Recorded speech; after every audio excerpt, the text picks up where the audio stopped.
नमस्कार। पिछले वीडियो में हमने बात की यूरोपीय शक्तियों के भारत आगमन के बारे में। हमने उस बैकग्राउंड को समझा, उन परिस्थितियों को समझा जिसके कारण एक नए सामुद्रिक मार्ग की खोज अब अपरिहार्य हो गई थी, और हमने उन भौगोलिक खोजों के बारे में भी बात की जिसने इस नए सामुद्रिक मार्ग की खोज को फिजिबल बनाया। जो सबसे पहली यूरोपीय शक्ति भारत पहुंची वो थे पुर्तगाली। यहाँ पर मैप में आप यूरोप में पुर्तगाल की स्थिति को देख पा रहे हैं। पुर्तगाल से सबसे पहला व्यक्ति जो भारत पहुंचा उसका नाम था वास्को डी गामा। आप सभी ने उसका नाम सुना ही होगा। तो वास्को डी गामा 1498 में भारत पहुंचते हैं। वास्को डी गामा इसलिए भारत पहुंच पाते हैं क्योंकि भौगोलिक खोजों का ये जो दौर चल रहा था इसमें सबसे अग्रणी देश थे स्पेन और पुर्तगाल। पुर्तगाल के जो राजकुमार थे प्रिंस हेनरी, उन्हें द नेविगेटर की उपाधि प्राप्त थी क्योंकि उन्होंने नए सामुद्रिक मार्ग की खोज को बहुत ज्यादा प्रोत्साहन दिया था। उनके द्वारा इस हेतु एक ट्रेनिंग इंस्टीट्यूट की भी स्थापना की गई थी, और पुर्तगाल के राज परिवार की फंडिंग की सहायता से ही वास्को डी गामा 1497 में अपनी यात्रा पर निकलते हैं, भारत की खोज पर निकलते हैं, और वो केप ऑफ गुड होप यानी कि उत्तम आशा अंतरिप होते हुए, जो कि अफ्रीका का सबसे सदर्न पॉइंट है, वहां वो पहुंचते हैं, और वहां से होते हुए वो अरब सागर तक पहुंचते हैं, और अरब सागर से वो इंडिया पहुंचते हैं। इंडिया में वो पहुंचते हैं कालीकट नामक स्थान पर। कालीकट जो कि वर्तमान में केरल में स्थित कोझिकोड के नाम से जाना जाता है। यहाँ पर मैप में हम दो रूट देख पा रहे हैं। एक रूट जो है वो एरोस के माध्यम से दिखाया गया है जो कि 1498 में इंडिया तक पहुंचता है, और एक दूसरा रूट है जो इंडिया से शुरू हो रहा है और डैश लाइन के रूप में दिखाई दे रहा है, और वापस वो पहुंचता है पुर्तगाल तक, जो कि 1499 में वास्को डी गामा के भारत से वापस पुर्तगाल पहुंचने का रूट है। हालांकि वास्को डी गामा कोई ऐसे पहले व्यक्ति नहीं थे जिनके द्वारा इस तरीके की प्रयास किए गए हों। इनसे पहले भी बहुत सारे प्रयास किए जा चुके थे, जैसे कि बार्थोलोमेडियास पहले पुर्तगाली थे जो कि अफ्रीका के सबसे दक्षिणी छोर केप ऑफ गुड होप की खोज करते हैं। केप ऑफ गुड होप जिसे जैसा हमने कहा कि उसे उत्तम आशा अंतरिप कहा जाता है हिंदी में। और वास्को डी गामा से पहले 1492 में कोलंबस जो कि स्पेन के थे, उनके द्वारा अमेरिका की खोज की गई। हालांकि कोलंबस निकले तो इंडिया की खोज के लिए थे, लेकिन वो रास्ता भटक गए। वो जब स्पेन से निकले तो अटलांटिक महासागर से होते हुए वो सीधे सीधे चले गए और कहाँ पहुंच गए? अमेरिका। और उन्होंने अमेरिका को ही इंडिया समझ लिया। लेकिन वास्को डी गामा ने उनकी इस भूल को सुधारा, और वो जब पुर्तगाल से निकले तो वो पहुंचे केप ऑफ गुड होप, और केप ऑफ गुड होप पहुंचते हुए वो पहुंचे भारत के कालीकट नामक स्थान पर। तो ये हमने वास्को डी गामा के बारे में, कोलंबस के बारे में बात की। फिर हम बात करते हैं अब फर्डिनांड मैगलन के बारे में, जो कि 1519 में पहले ऐसे व्यक्ति होते हैं जो कि सामुद्रिक मार्ग से संपूर्ण पृथ्वी का एक चक्कर लगाते हैं।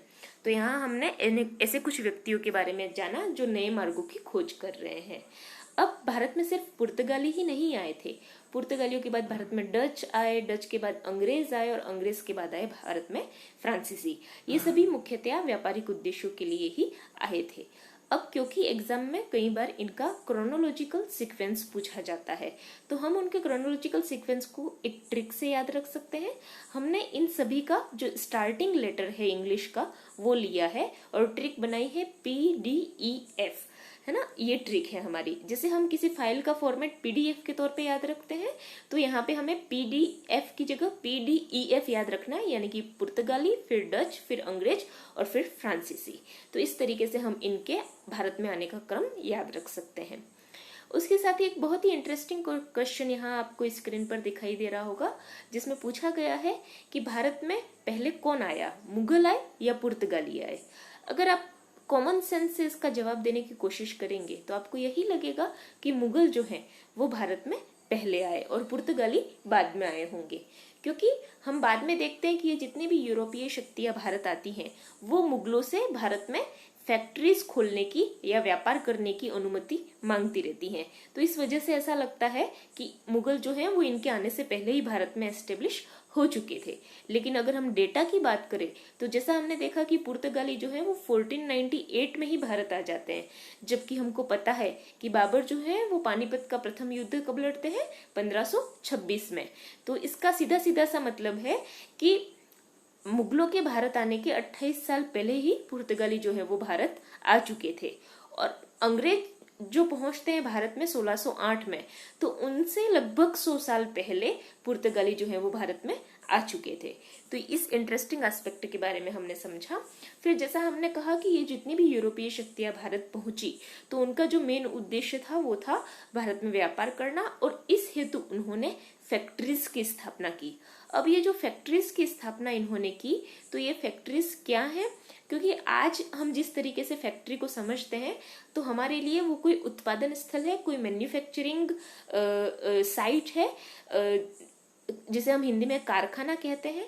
लेकिन इस समय पे फैक्ट्रीज जो है वो अलग तरीके की थी। यहाँ पे हम लेफ्ट हैंड साइड में एक इमेज देख पा रहे हैं, वो एक तरीके की फैक्ट्री की इमेज है। इस समय पे जो फैक्ट्रीज है वो मेनली एक तरीके से गोडाउन का यानी कि गोदाम का कार्य करती हैं, जहाँ पे व्यापारिक माल को स्टोर किया जा सकता था। और धीरे धीरे फिर क्या होने लगा, इन फैक्ट्रीज की मेंटेनेंस के लिए, इसकी देखरेख करने के लिए जिस अधिकारी की नियुक्ति की जाती थी उसको कहा जाता था फैक्टर। लेकिन फिर बाद में, पहले तो सबसे पहले भारत में पुर्तगाली पहुंचते हैं, लेकिन पुर्तगालियों के बाद फिर जिसे हमने देखा कि डच आए, अंग्रेज आए, फ्रांसीसी आए, तो ये जब पहुंचते हैं तो इनकी वजह से एक कंपटीशन क्रिएट हो जाता है इन सभी के बीच। तो ये कंपटीशन जब क्रिएट हो जाता है तो हर यूरोपीय शक्ति चाहती है कि वो सुरक्षित रहे, तो अपनी सुरक्षा की दृष्टि से वो अपने फैक्ट्रीज की किलेबंदी शुरू कर देते हैं। इस किलेबंदी को हम इंग्लिश में फोर्टिफिकेशन के नाम से जानते हैं, जो कि अपने व्यापारिक माल की सुरक्षा के लिए किया जाता था। और इसी तरीके के कुछ स्टेप्स होते हैं जिनकी वजह से आगे हम देखेंगे कि किस तरीके से ये जो कंपनियां हैं या ये जो यूरोपीय शक्तियां भारत में आती तो प्राथमिक रूप से व्यापार के उद्देश्य से हैं, लेकिन धीरे धीरे वो एक तरीके से आर्मी मेंटेन करने लग जाती हैं अपनी ही, और किस तरीके से फिर उनका पॉलिटिकल इंटरवेंशन जो है वो भारत में बढ़ जाता है। और फिर हम एट लास्ट, जैसा कि हम जानते हैं कि अंग्रेज जो होते हैं वो इन सब में सबसे ज्यादा सक्सेसफुल होते हैं, और वो एक तरीके से भारत की सत्ता पर काबिज हो जाते हैं और भारत को लगभग 200 वर्षों तक वो गुलाम बना करके रखते हैं। तो ये हमने कुछ इंटरेस्टिंग एस्पेक्ट्स के बारे में बात की, और हमने समझा कि किस तरीके से वास्को डी गामा किस रूट के माध्यम से आए या कोलंबस के द्वारा क्या मिस्टेक हो गई थी, इन सब के बारे में बात की।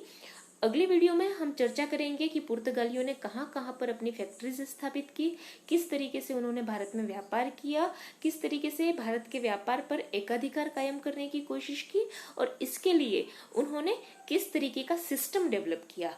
इन सब के बारे में हम अगली वीडियो में चर्चा करेंगे। आज के लिए इतना ही। धन्यवाद।